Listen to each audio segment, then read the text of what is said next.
Hello everyone. இன்னைக்கு நம்ம இந்த வீடியோல என்ன பார்க்க போறோம் அப்படின்னு கேட்டீங்கன்னா, சி லாங்குவேஜை யூஸ் பண்ணி ஒரு பிரிண்ட் ஸ்டேட்மெண்ட் எப்படி நம்மளால சிம்பிளா எழுத முடியும் அப்படின்றத பத்தி தான் பார்க்க போறோம். So let's get into the video.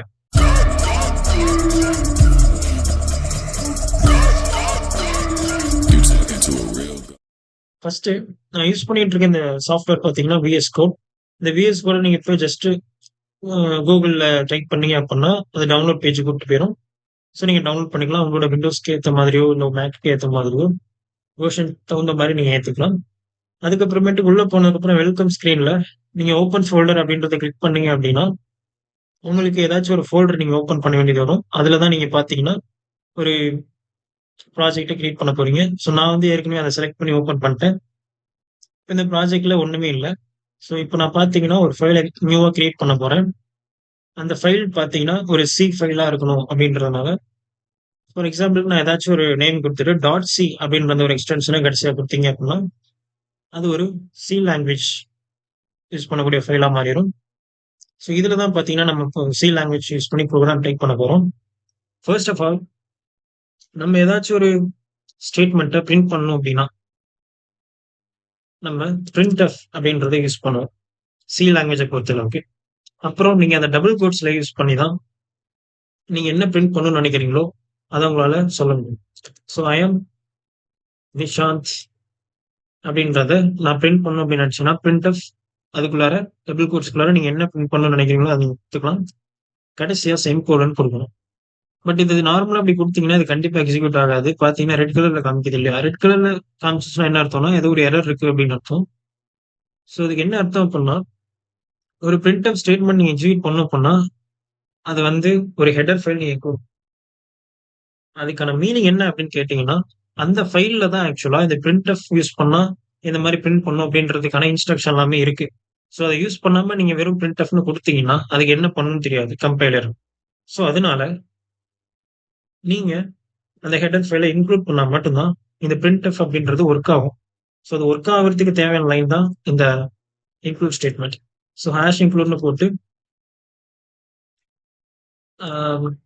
stdio dot H அப்படின்னா நீங்க ஒரு ஹெடர் ஃபைலை இன்க்ளூட் பண்ணிருக்கீங்கன்னு அர்த்தம். இந்த ஹெடர் ஃபைலுக்குள்ளார தான் பாத்தீங்கன்னா இந்த printf அப்படின்ற அந்த ஒரு ஃபங்க்ஷன் வந்து இருக்கு. தான் உங்களால வந்து இந்த printf ஃபங்க்ஷனை யூஸ் பண்ண முடியும். ஓகே, அது மட்டும் இல்லாம இதை நீங்க நார்மலா இப்படியே ஏதோ ஒரு இடத்துல printf அப்படின்னு கொடுத்தீங்கன்னா இது எக்ஸிக்யூட் ஆகாது. நீங்க கரெக்டா ஒரு மெயின் ஃபங்க்ஷனுக்குள்ளார கொடுத்தா மட்டும்தான் அது எக்ஸிக்யூட் ஆகும். ஏன்னா நீங்க இப்ப ரன் பண்றீங்க அப்படின்னா எந்த ஒரு சி ப்ரோக்ராமே பாத்தீங்கன்னா மெயின் ஃபங்க்ஷன்ல இருந்து தான் ஸ்டார்ட் ஆகும். ஸோ இந்த மெயின் ஃபங்க்ஷன் தான் பாத்தீங்கன்னா பேக் எண்ட்ல ப்ராசஸர் மூலியமா கால் பண்ணுவோம். நீங்க மெயின் ஃபங்க்ஷனே கொடுக்கலாட்டி ப்ரோக்ராம் எங்க இருந்து ஸ்டார்ட் ஆகுதுன்னு அதுக்கு தெரியாது. ஸோ அதனால void main அப்படின்னு கொடுத்துக்கோங்க.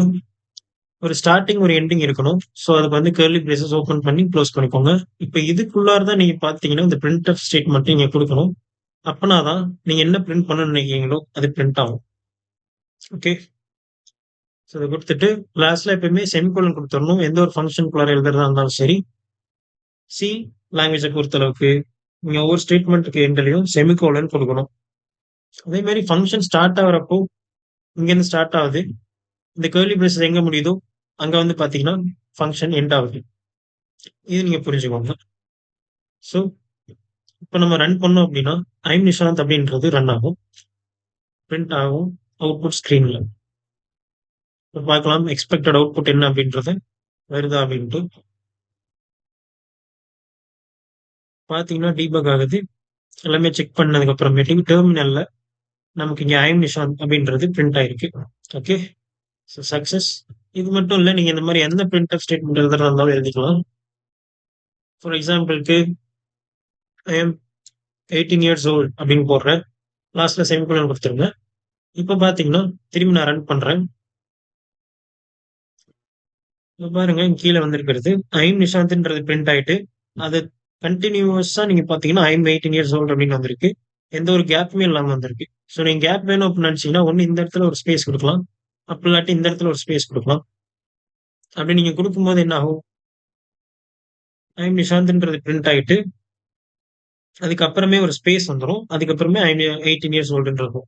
இதே வேற மாரி உங்களுக்கு நெக்ஸ்ட் லைன்ல பிரிண்ட் ஆகணும். இங்க இருக்கிற மாரியே நெக்ஸ்ட் லைன்ல பிரிண்ட் ஆகணும் அப்படின்னு நினைச்சீங்கன்னா, இந்த ஸ்பேஸ்க்கு பதிலா நீங்க ஒரு பேக்ஸ்லாஷ் அப்படின்றத குடுத்தீங்கன்னா, இந்த பேக்ஸ்லாஷ் அப்படியெல்லாம் இங்க பிரிண்ட் ஆகாது. பட் அதுக்கு பதிலா இந்த ஸ்லாஷ் அப்படின்றது இந்த கம்பைலர் பார்த்ததுக்கு அப்புறமேட்டுக்கு ஒரு நியூ லைனுக்கு போயிரும். அதுக்கப்புறமேட்டுக்கு மீதி இருக்கிறத பிரிண்ட் பண்ணும். ஃபார் எக்ஸாம்பிள்க்கு இப்ப பாருங்க நான் ரன் பண்றேன். ஸோ ரன் ஆனதுக்கப்புறம் பாருங்க. ஐம் நிஷாந்த்ன்றது பிரிண்ட் ஆயிட்டு, அதுக்கப்புறமே இந்த ஸ்லாஷ்ன்றது பிரிண்ட் ஆகல. பட் இன்ஸ்டெட் இந்த ஸ்லாஷ்ன்னு பார்த்ததுக்கு அப்புறமேட்டு கம்பைலர் நெக்ஸ்ட் லைன் போயிருது. நெக்ஸ்ட் லைன் போனதுக்கப்புறம் அடுத்த லைன்ல என்ன இருக்கோ அது அப்படியே பிரிண்ட் ஆகுது. ஸோ இதுக்காக தான் நியூ லைன் கேரக்டர் யூஸ் பண்றோம். ஓகே. இந்த நியூ லைன் கேரக்டரை நீங்க வந்து எண்டிங்லயும் கொடுக்கலாம், இல்லாட்டி நெக்ஸ்ட் சென்டென்ஸோட பிகினிங்லயும் கொடுக்கலாம்.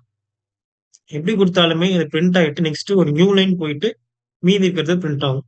ஸோ திரும்ப ரன் பண்றேன், அதே அவுட்புட் தான் வரும் பாருங்க.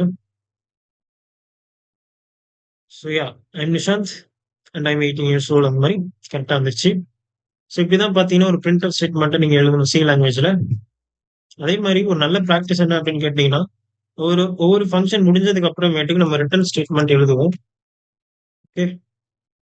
இந்த ரிட்டர்ன் ஸ்டேட்மெண்ட் வந்து பாத்தீங்கன்னா என்ன சொல்லுதுன்னா, ஃபங்க்ஷன் இதோட எண்ட் ஆகுது அப்படின்னு சொல்லுது. ஸோ இது ஒரு கன்ஃபர்மேஷனுக்காக தான். ஓகே. இப்ப நம்ம வந்து எந்த ஒரு வேல்யூவும் ரிட்டர்ன் பண்ணல.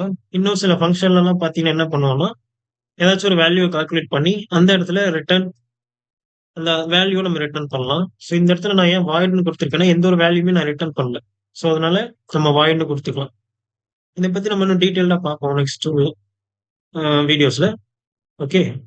ஸோ ரிட்டர்ன்றது எதுக்குன்னா, ஒரு ஃபங்க்ஷனோட எண்டை ரெப்ரசென்ட் பண்றதுக்கு தான். இந்த curly braces okay. But return கொடுக்கறது ஒரு குட் ப்ராக்டிஸ். ஓகே. சில ஃபங்க்ஷன்ஸ்ல நம்ம இது யூஸ் பண்ண தேவையில்ல. பட் நம்ம வாய்ட் இல்லாம வேற ஏதாச்சும் ஒரு வேல்யூ நம்ம ரிட்டர்ன் பண்ற பட்சத்தில் நம்ம கண்டிப்பா ரிட்டர்ன் ஸ்டேட்மெண்ட் யூஸ் பண்ணுவோம். ஸோ அப்ப வரப்ப நான் உங்களுக்கு என்னன்றது டீட்டெயில் எக்ஸ்பிளைன் பண்றேன். இப்போதைக்கு தெரிஞ்சுக்கோங்க, ரிட்டர்ன்றது ஃபங்க்ஷனோட எண்ட்ல எழுதவும் அப்படின்றது மட்டும். ஸோ நீங்க ரிட்டர்ன் கொடுத்தாலும் ஓகே, கொடுக்கலனாலும் இப்ப இந்த ப்ரோக்ராம் ரன் ஆகும் எப்படியா இருந்தாலும். ஓகே. பாருங்க ரன் ஆயிடுச்சு. ஸோ நெக்ஸ்ட் வீடியோல பார்க்கலாம். இப்போதைக்கு குட் பை.